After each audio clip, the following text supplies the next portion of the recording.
Hello political shares, welcome back to our channel. So ప్రస్తుతం తెలంగాణ రాష్ట్రంలో అందరినీ భయపెడుతున్న కొంతమంది సెలబ్రిటీస్ని, అధికారుని దిగ్భ్రాంతికి గురి చేస్తున్న హైడ్రా. సో దీని గురించి మీకు ఆల్రెడీ తెలుసు, న్యూస్లో మీరు చూస్తున్నారు. అయితే అసలు ఈ చట్టం ఏంటి, ప్రస్తుతం దీని గురించి ఉన్న చర్చలు ఏంటి, అలాగే ఈరోజు ఉదయం మన అక్కినేని నాగార్జున గారి కన్వెన్షన్ హాల్ని కూల్చేయడం మనం ఆల్రెడీ చూసాం. సో దీని గురించి మరిన్ని విషయాలు మనతో పంచుకోవడానికి ఐఎఫ్ఎస్ ఇండియన్ ఫారెస్ట్ సర్వీస్లో పనిచేసి అనేక విభాగాల్లో రిటైర్ అయిన పద్మనాభ రెడ్డి సార్ గారు మనతో ఉన్నారు. సార్తో మాట్లాడి తెలుసుకుందాం అసలు దీని వెనుకున్న కారణాలు ఏంటి, ప్రకృతికి దీనికి మధ్య ఉన్న సంబంధం ఏంటి, అలాగే మన హైదరాబాద్ నగరంలో తాగునీటికి సంబంధించిన సమస్యలు తలెత్తకుండా ఆ విభాగంలో దీని గురించి చర్యలు ఎలా ఉండబోతున్నాయనే విషయాలు సార్తో మాట్లాడి తెలుసుకుందాం. Hello sir. నమస్తే. ఎలా ఉన్నారు సార్? బాగున్నారా సార్? ప్రస్తుతం ఈ హైడ్రా అసలు ఇది ఏంటి, ఈ హైడ్రా గురించి పూర్తిగా ఒక 2 మాటలు మా ప్రేక్షకుల కోసం. హైదరాబాద్ నగరంలో ఈ చెరువులు కబ్జాలకు గురైపోయినాయి. ఇంతకు పూర్వము కొన్ని అటెంప్ట్స్ చేసినారు, అది ఇరిగేషన్ డిపార్ట్మెంట్ వాళ్ళు చేసినారు, అంత సక్సెస్ కాలేదు. కాబట్టి ఇప్పుడు ఒక గ్రూప్, అంటే ఒక స్పెషలైజ్డ్ ఏజెన్సీ, ఒక సీనియర్ ఆఫీసర్ ఆధ్వర్యంలో ఉంటుంది. అయితే దీనికి ఏం చేసినారంటే ఇది ఒక కమిషన్గా నిర్ణయించి దానికి ముఖ్యమంత్రి చైర్మన్గా ఉన్నాడు, 2 మంత్రులు ఉన్నారు, సంబంధిత మంత్రులు, అధికారులు వాళ్ళంతా ఉండి ఎక్కడెక్కడైతే కబ్జాలకు గురైన చెరువుల లోపల వాటిలో కన్స్ట్రక్షన్ చేసిన వీటిని రిమూవ్ చేయడము హైడ్రా యొక్క 3 సబ్జెక్ట్స్ ఉన్నాయి వాళ్ళే. మొదటిది ఇది ప్రభుత్వ ఆస్తిని కాపాడడం, అంటే చెరువులు కూడా ప్రభుత్వ ఆస్తే కాబట్టి చెరువులలో ఏదైతే కన్స్ట్రక్షన్ చేసినారో దాన్ని తీసేసి మళ్ళీ చెరువులకు పూర్వ వైభవం తీసుకురావడం అన్నది హైడ్రా యొక్క ఉద్దేశం. సార్, ఈ హైడ్రా ఏదైతే ఉందో దాన్ని జాతీయ విపత్తుల నిర్వహణ సంస్థానికి అటాచ్ చేసి ఈ తెలంగాణ గవర్నమెంట్ అనేది కార్యకలాపాలు చేయాలని డిసైడ్ చేసింది. ఎందుకని ఈ జాతీయ విపత్తుల నిర్వహణ సంస్థకి అటాచ్ చేయాల్సి వచ్చింది?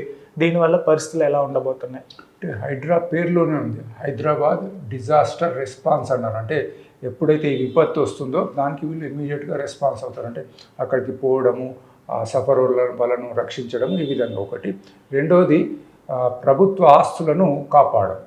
హైడ్రా లోపల అసెట్స్ ప్రొటెక్షన్ అన్నది కూడా ఉందన్నమాట. సో ఇప్పుడు ఏం చేసినారంటే స్టార్ట్ అయ్యి అంతా 17th జూలైకి అది స్టార్ట్ అయింది, 1 month అయింది అనుకుందాము. దాంట్లోపల మొట్టమొదటిగా వాళ్ళు చెరువు లోపల ఎక్కడెక్కడైతే కబ్జాలు అయినాయో వాటిని రిమూవ్ చేయడానికి ప్రయత్నం చేస్తున్నారు. మనకు స్వతంత్రం వచ్చినప్పుడు సుమారుగా ఒక 400 పైబడి చెరువులు అప్పుడు MCH అని ఉండే, మున్సిపల్ కార్పొరేషన్ ఆఫ్ హైదరాబాద్, దాంట్లో ఉండేటి. ఇప్పుడు లెక్క తీస్తే 180 మాత్రమే ఉన్నాయి. అవి కూడా 20 నుంచి 50% వరకు కబ్జాలకు గురై ఉన్నాయి.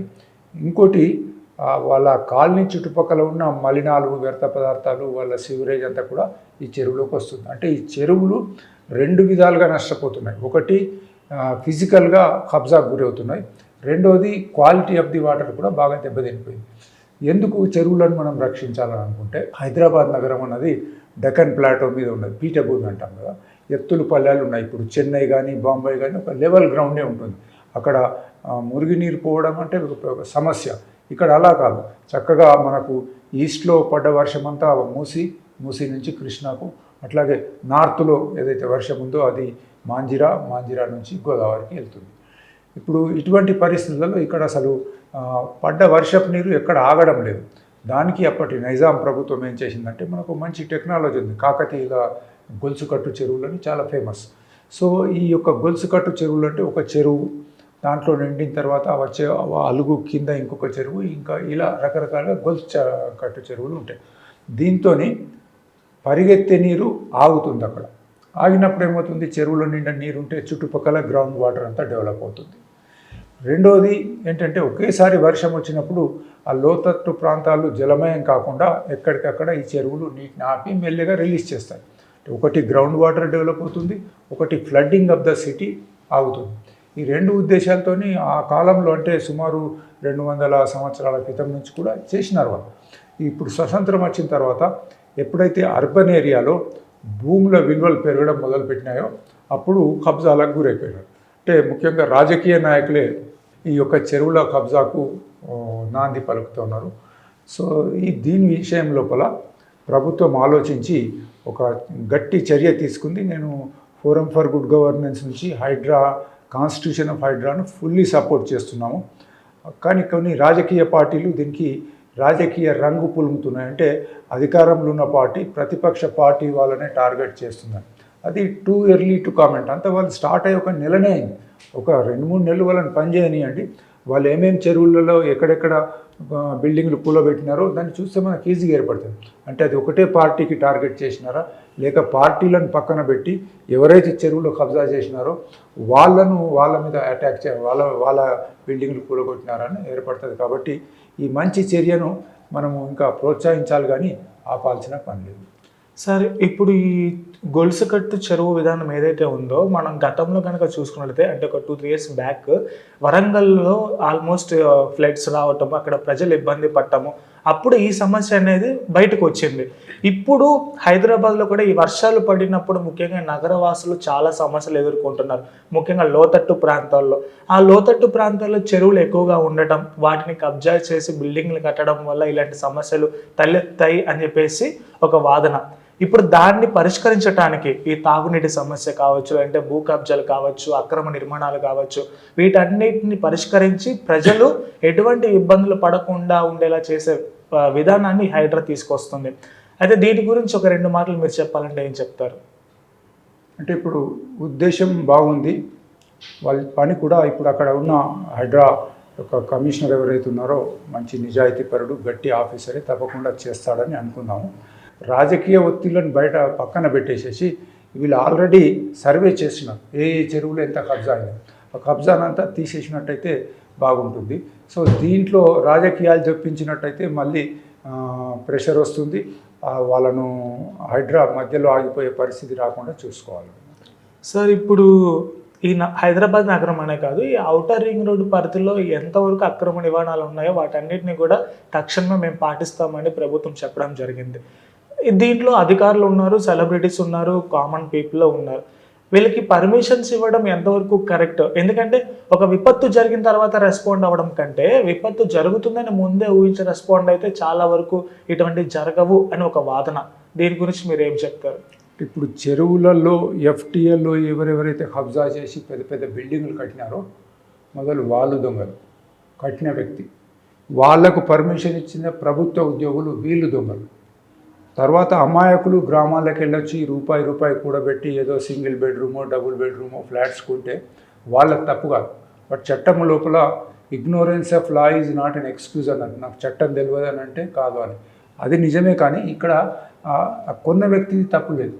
ఎందుకు తప్పు లేదంటే వాళ్ళు పేపర్స్ అని చూసుకుంటున్నారు, బ్యాంక్స్ లోన్ ఇస్తున్నాయి. బ్యాంకులు లోన్ ఎందుకు ఇస్తాయంటే వాళ్ళు వెరిఫై చేస్తారు, వాళ్ళది లీగల్ స్క్రూటినీ ఉంటుంది. ఇన్ని జరిగి 10-15 ఏళ్ళు 20 ఏళ్ళ నుంచి అక్కడ ఉంటే ఇప్పుడు ఒకటేసారి వచ్చి ఈ ఎఫ్టీఎల్ లోపల మీరు కట్టినారు కాబట్టి మేము కూలగొడతామంటే ఒక యాంగిల్లో హైడ్రా వాళ్ళ వాదన ఎవరైనా ఉండని ఎప్పటి నుంచైనా ఉండని ఎఫ్టీఎల్లో ఉంటే కూలగొడతామన్నారు. ఓకే, దాన్ని మనం ఒప్పుకుందాం. కానీ ఈ యొక్క మోసపోయిన అమాయకులకు ప్రభుత్వం రక్షణ కల్పించాలి. అది ఎట్లా అంటే ఎవరైతే బిల్డర్ ఈ యొక్క ఫ్లాట్స్ అమ్మినాడో ఆయనది ఆస్తి ఎక్కడున్నా దాన్ని జప్తు చేసి ఈ సఫరర్స్కి ఇవ్వాలి. ఒకవేళ అది వీలు పడినట్టయితే కనీసము ప్రత్యామ్నాయంగా వాళ్ళకు ప్రభుత్వం నుంచి కొంచెం ల్యాండ్ ఎక్కడ నుంచి, ఇప్పుడు భూమి ఉంటే 5 లక్షలు 10 లక్షలు ఇస్తామంటున్నారు, అట్లన్నా వాళ్ళకు సాయం చేయాలి.